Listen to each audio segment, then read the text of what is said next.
James Mathers for the Digital Cinema Society at NAB 2026. I'm here with my friend Art Adams at the ARRI booth. ARRI is now owned by Thomas Riedel, who also owns Riedel Communications. And but nothing's changed with ARRI, so tell us about the gear. It keeps improving. Well, so we now have all of our Ensō lenses shipping. And what's really interesting is that means the 10.5 is finally available. This is the lens that gets everyone's attention because it's not perfectly rectilinear, it's very close, but it's got a little bit of flavor to it.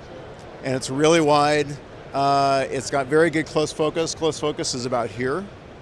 It's really crazy. And it's got a little bit of astigmatism, so it's different from, say, the 12 or the 15 in the signature line, which are really natural, beautiful lenses.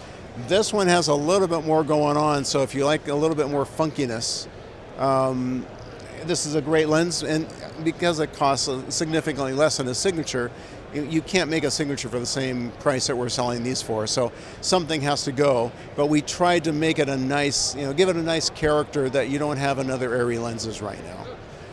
So what is the whole range of the Ensō at this point? It's 14 lenses, 10.5 to 250.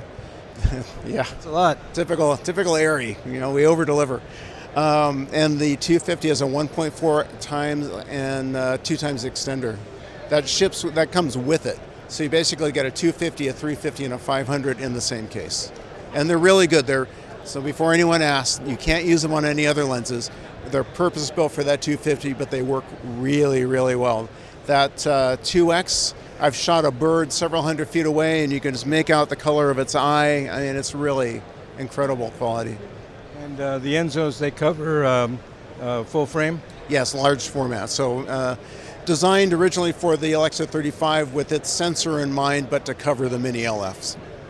So versatile lenses. Very, very versatile. And the close focus is crazy. So one interesting thing that we do is we don't mark our lenses in close focus because that doesn't really mean anything. I mean, you have that last mark, but we mark them in magnification.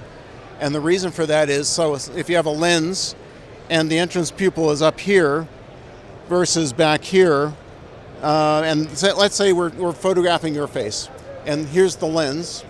If the entrance pupil is back here, well, that's the center of perspective of a lens. So it's actually farther from your face. So the lens's close focus might be here, but I have a wider shot than if the entrance pupil is here.